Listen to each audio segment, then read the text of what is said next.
Hello folks, and welcome to the channel, or welcome back. And in this video we're going to look at a open wheel race car, a Royale RP30. We're going to dissect it and find out how good or how bad it is. Whoever worked on this car took safety very serious.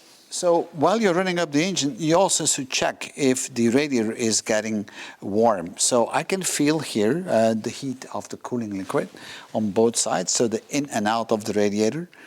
So that is good, so I know my water pump is working and I have circulation. In most race cars that you're going to buy, you will find old hoses, and I would really replace them. On this race car, I got lucky.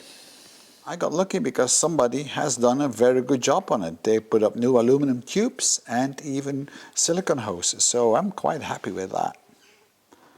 And obviously you want to check that all the hoses and all the connections are good for the cooling. This is our swirl pot. This is where we're going to fill up.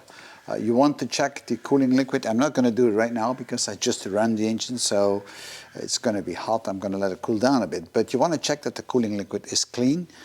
Keep in mind that on certain tracks you're not allowed to drive with antifreeze in your cooling system, just pure water. So you have to remind that if you stall your car in the winter somewhere that you may not have antifreeze in it. So it depends a bit where you drive. And of course there's an overflow and you need to catch that overflow. And now I did mention that we have to make sure that we don't spill any liquids on the racetrack. And that's why we have a spill tank. And here we have that spill tank, and this is the spill tank for the oil. There's a little breather on the top here because you really need a breather, because otherwise you may have too much back pressure because you have blow-by on the cylinders, and that could build up pressure inside the valve cover and so on. You don't want to have this. You want the engine to be able to breathe to overcome the blow-by pressure that it might create. So that's why we have actually a little breather here on top of the spill tank. I like it on this car because it's on the side, even the oil is on the side, so we can get to this very easily with quickly taking off the panels, as you have seen. I can take them off in just a few seconds really. And the other thing I like is that we can actually drain this by a drain plug right here. The same thing for the oil, because I forgot to mention that. If you have to change the oil on a race car like this, there is no drain plug on the sump. So the only place you can really drain it is on the oil reservoir, which is over here. So I can undo this and then I can drain it, or you can suck it out. There's a couple of options. Very handy on this car. I have to say the RP30, the way this one is, and it's probably modified by someone, is really good. And it's very well put together, very well thought through. Now we need to talk a little bit about the cockpit itself and the seat. This is always an issue when you buy a race car. If you are a tiny guy, then you will fit in most race cars. But if you're a tiny guy and short, then you might have some issues. So look for one that you can adjust the seat. Now on the RP30, the seat is adjustable. Let me show you that. See, here is that seat, and I can actually move it back and forth a bit within limits, right? So it can go far back or far up the front. Although this seat, as you can see, somebody has chopped it in two pieces. Because the guy who had it was a pretty bulky guy. So I will have to make a new seat. Anyhow, seats you will have to fit to your own size. That also means that the pedals in the front will have to be adjusted depending how long your legs are. So these are the kind of things you need to watch out for. There are race cars that are really not suitable for short guys, and there are race cars that are not suitable at all for bigger people, like fat people, or wider people I should say. You know, if you look on the racing, most people are pretty skinny. Anyway, different topic altogether. So the seat, yeah, I got to do something about that. So let's have a look on the shifter, and let's have a look on the pedals, because those are important things. You want to have a shifter that works well, you want to have a steering wheel that is not in the way and removable, and you want to have a proper quality pedal or pedal box. Here we've got the pedals. We got the accelerator, which is in a very good condition here and fairly large. I like that. I like the way it's cabled up.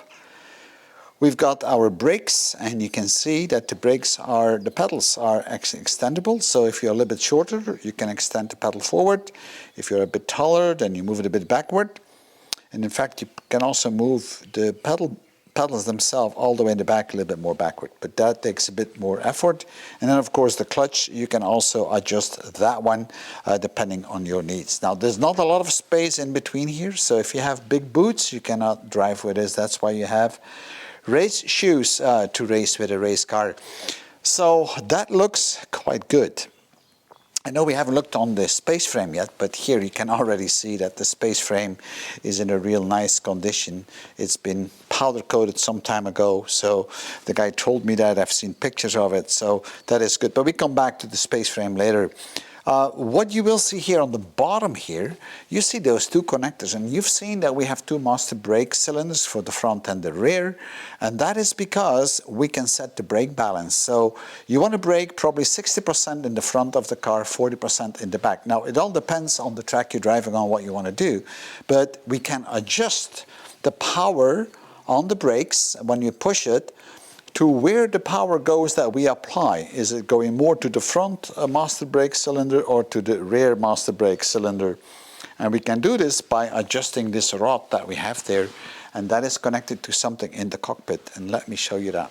This little control thing is my brake bias, and if I turn it left or right, I will redistribute the braking power to the front or to the back of the car.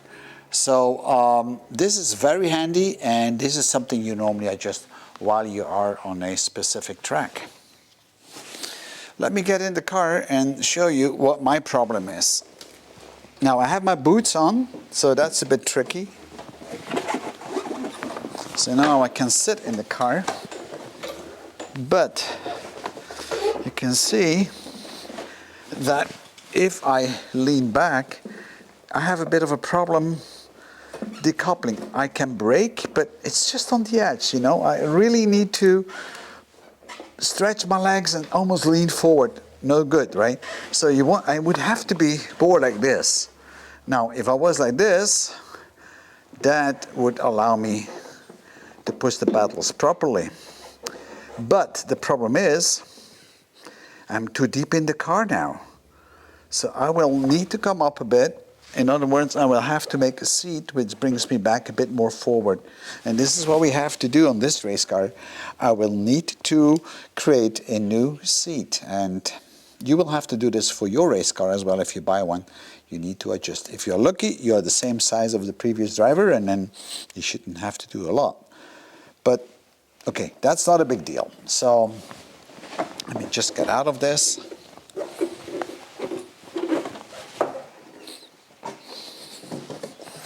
Now you can see with big boots on, like these, it's really not handy, right? Now let's talk a little bit about safety, and there's a couple of things we need to talk about on that. There is the seat belts that are supposed to be in a good condition, and of course still valid. You have your fire extinguisher, or your fire extinguisher system, which has to be okay, and of course, which might be sounding funny, but it's also the steering wheel that should be detachable so you can get out of the car very quickly. So let's have a look on those few things now, and then after that, we're starting to look at the structural construct of this car and see how good that is, and if we need to do work on it. Okay. So we've got, of course, the harness, the seat belts, and they have to be valid for a certain amount of time. They should be in a good condition. You know, they should be working so you can actually use them and adjust them the way you need to adjust them, that the straps are working. Because it is very important if you flip over that you don't get catapulted out of the car. So this is something you need to check, and I would recommend that if you get a race car, replace them. On this car, they still look quite all right, but I'm still going to replace them with a new set. So I recommend to go for a 6.04 seat harness. That is quite safe. There we go. So, and then of course you still have these other parts that I should have put in between that are the straps around your leg. So you can see that these belts have been used quite a bit, and the date of expiry is not valid after 2022, so they are kind of expired. I don't know if you can see it, but yeah, so I need to change them. Now you can also see the seat. We already talked about the seat. Of course, this is not what I want to sit in. That has to be changed. I'm going to build a complete brand new aluminum-based seat. Some people say that the steering wheel is not a safety device. For me, it is a safety device on top of all the rest, because it is critical that it is solid, that it's comfortable, so that you can hold your hands properly like this. You don't want to drive like this, because if you hit something, you might break your thumbs. You want to keep your thumbs up. And of course, you drive with gloves on. But you can see that this steering wheel has a piece which is flat on the bottom. That makes it easier for you to get in and out. But what is more important is that you actually have a steering wheel which is removable. So in case of an emergency, you can take it off and then you can get quickly out of the car. Fire is your worst enemy on a race car, and if you catch fire on the car, there's only one thing to do: get out of that car as fast as you can. The fire extinguishing system that we have in the car, depending on what you have, is not there to preserve the car really. It's there to buy you time to get out. And if you look closely enough, in the back here, we've got the gas tank. So basically we are sitting on the gas tank. So in case of a fire, you want to extinguish that fire as soon as you can, buy time so you can get out. Now on this race car, and I'm very happy to see that, we have a fairly large fire extinguisher bottle with a AAA filling, which is a foam-based filling.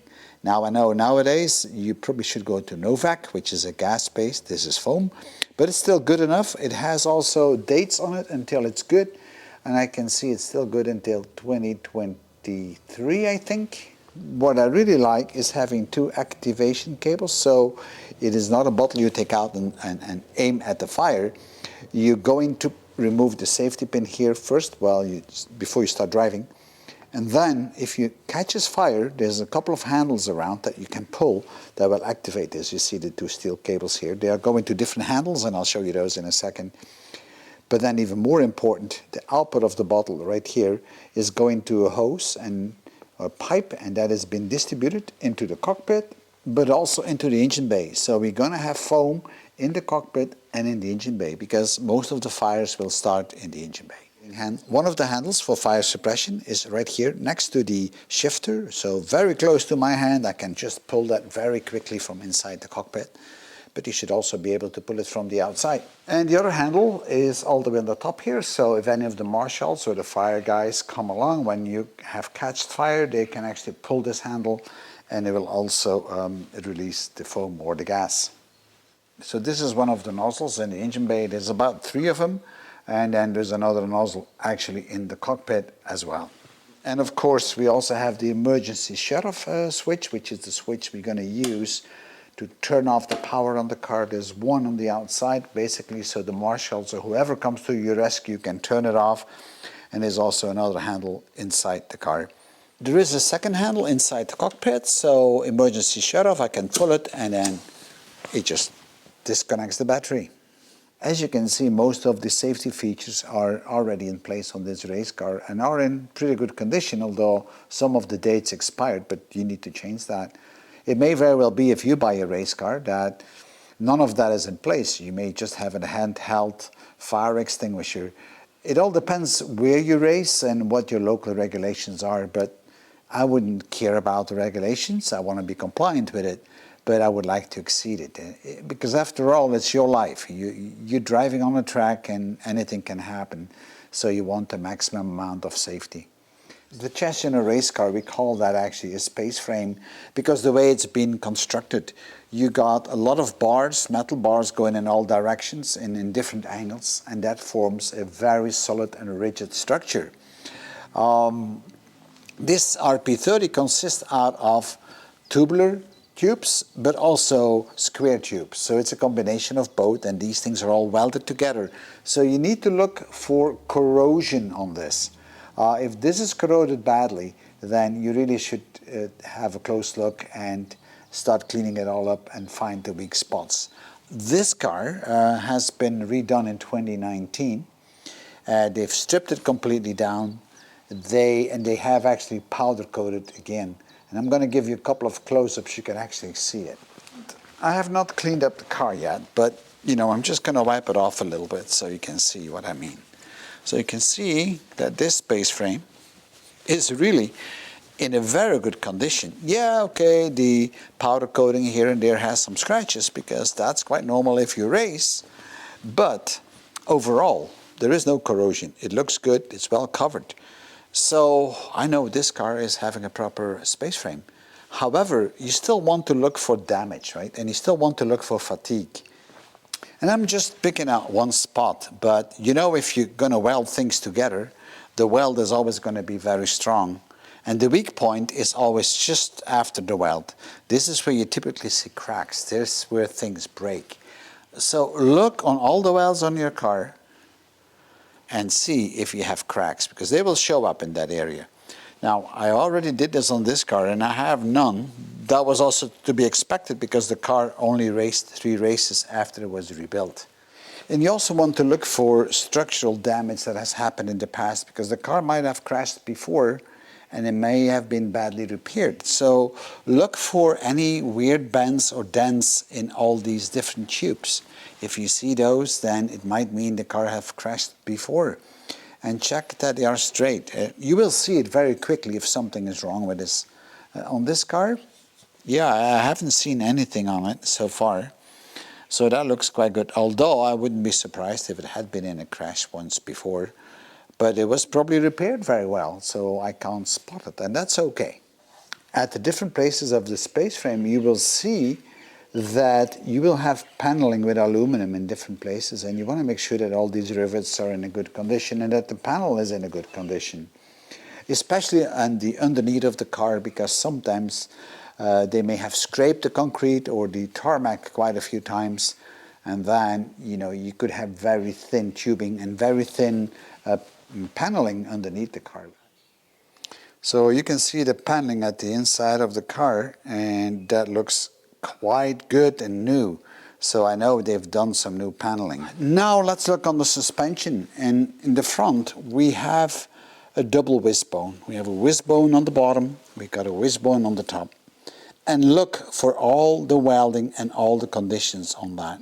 Make sure that this is rock solid and in a real good state, because otherwise you will have a problem. And you can see on the RP30 that we actually have chromed or nickeled steel, and we have really neat welds all around. The way this has been constructed is very solid. It looks real good. You can see we got the proper spacers in between. So I am very impressed by the state of the wishbones, to be honest, for the car, from a car from 1981. But then again, it's been rebuilt. Here we have the upper wishbone, which is actually bolted down to the upright, which is holding the wheel hub. And you can see it's also safety threaded, and I like to see that. This is good. This is really good, the way they've done this. On this RP30, you notice that we're using coilovers, so the shocks and the heavy-duty springs, they are actually inside the space frame. And this is good, because this is going to reduce the drag while you're driving with this race car. So that is a very good mechanism. That is all looking good. The sway bar is right here, and it's connected up with all proper circular, whatever we call them, bearings. They are really good. I think, what do we call them again? Rose, something with rose, I can't remember it. But these bearings, rose bearings, I think, and these are all in a good condition, so check all that out. In the back we have a slightly different setup. We don't have the shock absorbers at the inside of the space frame. We have them on the outside. I think we could have had them at the inside with push rods, but it is not in this case. You also notice that we have kind of a wishbone on the bottom, but the top one doesn't really have a proper wishbone as we've seen in the front. Instead, we're using something else, pull and push rods like the ones we have here and this one on the side here. So there's a lot of adjustments you can do here. We can adjust the camber and the toe in. The same thing on the front by adjusting these bars. We can turn it in more in or out, so we can get more toe in or more toe out. But we can also incline the wheel more in or out, so we get more or less camber. All these things are adjustable, and you'll see that in one of my next videos. But the point is, if you're getting a car, have a close look on all these bars and on all these rose joints or rose bearings, that they're in a good condition. And the coilovers that we have here are adjustable, so we can, in essence, adjust the spring pressure. So if we need to adjust the cross load balance, as you have seen that we measured before, this would be the means to tighten it more up or to release it more. If you want to see on how that is done, I have already another video on this that you can actually watch. The shiny tube right here, this is our sway bar, and again, I think this is a brand new one because it looks very clean. I haven't cleaned it up, but you know, if I just wipe on it, it becomes very clean. And we can adjust it by sliding this back and forth. So this is something you will do to adjust your cornering depending on the circuit you're going to drive on, so you reduce the roll of the car. So the steering should be very smooth and accurate, and you should have no play. And you can see on this RP, the steering is very accurate and solid, and the cross joint that you can see there all the way in the bottom has no play, so that's a good thing. It's also adjustable, so we can slide out the steering wheel a bit more forward depending on how tall the driver is. That's the arm coming from the steering house, and now we have an adjustment rod here connected to the upright, and that allows us to adjust the toe in or the toe out in the front once we do the geometry of the car. Now again, check that this is all straight and making sure that the rose joints that we have here are in good condition, and in this case this is really good. It could be different for another car, but here this is really how it should be. So we're going to have a look on the uprights and the brakes, and therefore we need to take the wheels off. And I mentioned it already before that the wheels are held in place to the upright with a central bolt right here. So I'm just going to remove this safety and then take the bolt off, and then we should be able to take the wheel off. The safety pin that you see here with the flag on is not really protecting the wheel from coming off. But what it tells me is that the bolt has been put to torque, that it's been worked on. So this is the kind of flag which is nice to use, that you know if it's been bolted down or not to the right torque. So let's see if we can remove the wheel.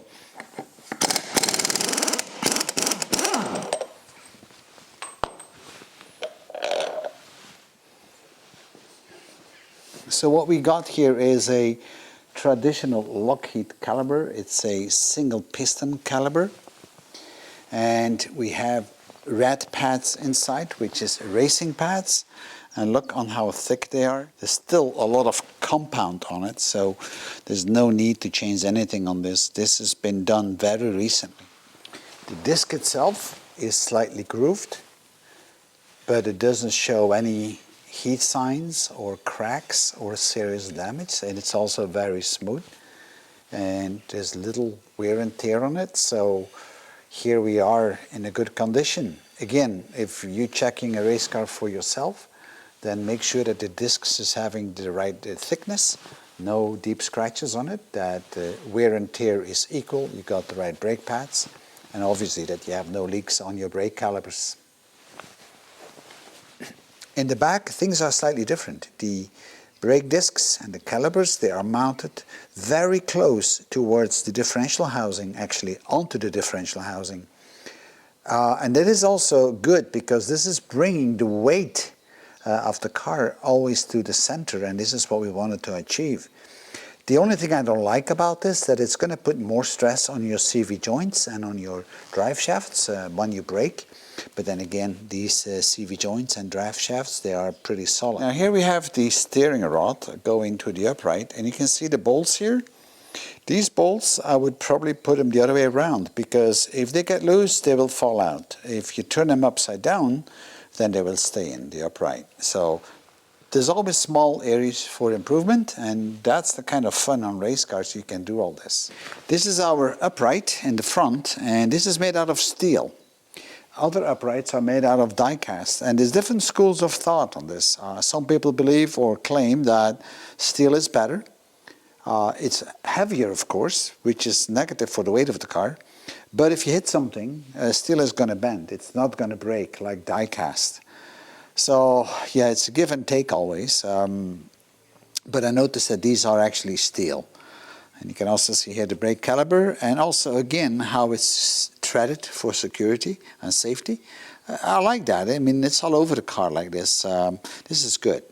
And in the back we've got Royale, and you can see it here on the name, kind of die cast uprights. And with a magnet you can check it, right? See, there's the stick. Not quite sure what kind of material it is. It might be some form of aluminum, but that's what it is. Here we got a Van Diemen upright, and in light material, so kind of an aluminum, and you can see that right here it has broken off before. So it's not uncommon to see die cast or any kind of alloy breaking. Something you don't have with steel-based uprights. But I don't know yet on this car if the rims are absolutely straight and if they are balanced. So I will take him to a balancing shop where I can have all this checked out. But right now I'm just going to put it back together.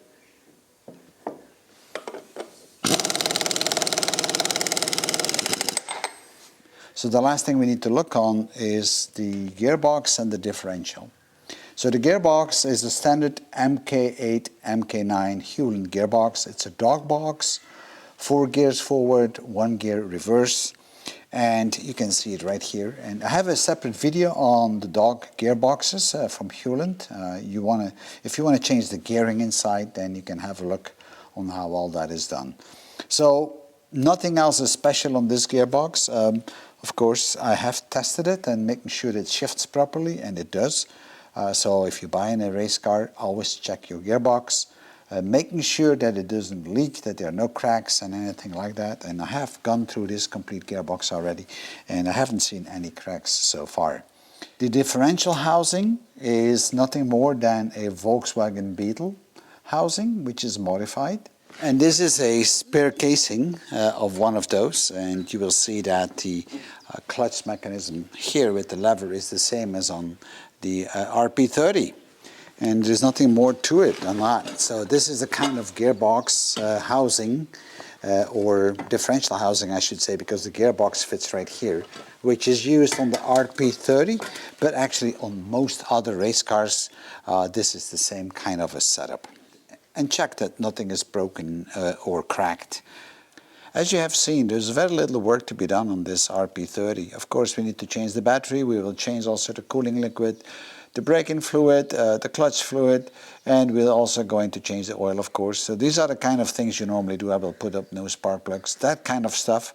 So it's ready for the track. We get the wheels balanced and so on. But that's about it. And of course, I will respray the polyester shells that are on this car. And I need to build a new seat in aluminum because this seat is terrible that's inside. We put the new seat belts up, and then it should be ready for the next event, probably in July. I still need to see if I can get there or not with this car. I hope you enjoyed it, and I'll see you in one of my next videos. And go and buy yourself a race car. I can assure you it's a lot of fun.